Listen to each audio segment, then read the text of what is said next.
ঢালিউডের প্রথম সারির অভিনেত্রীদের একজন বিদ্যা সিনহা মিম 2007 সালে লাক্স চ্যালেঞ্জ সুপারস্টার প্রতিযোগিতায় বিজয়ী হয়ে বিনোদন জগতে পা রাখেন তিনি। এরপর আর পিছনে ফিরে তাকাতে হয়নি তাকে। একের পর এক সিনেমা, ওয়েব সিরিজ ও টেলিফিল্ম বিজ্ঞাপনে কাজ করে গেছেন।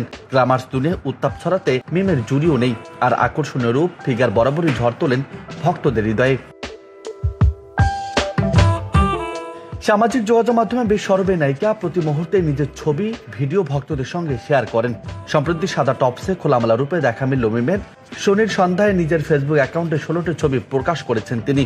খোলা চুলের সঙ্গে হালকা মেকআপ, মিমের প্রতিটি ছবিতে অভিনেত্রীকে যেন নতুন আবিষ্কার করেছেন ভক্তরা। কারো মন্তব্যে আপনি এত সুন্দর কেন, কেউ লিখেছেন ঢালিউডের বর্তমান সময়ের সেরা অভিনেত্রী, আবার তার সাহসী পোশাকের প্রশংসাও করেছেন অনেকেই। কয়েকদিন আগে স্বামীকে নিয়ে মালদ্বীপে উড়াল দিয়েছিলেন মিম, যেখানে ভালোবাসা দিবস উদযাপনের পর আবার দেশে ফিরে এসেছেন। দেশে ফিরে ভক্তদের এই চমক উপহার দিলেন তিনি।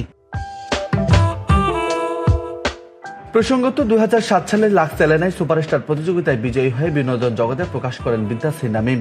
হুমায়ুন আহমেদ পরিচালিত আমার আছে জল চলচ্চিত্রে অভিনয় করে দর্শকদের নজরে আসেন তিনি।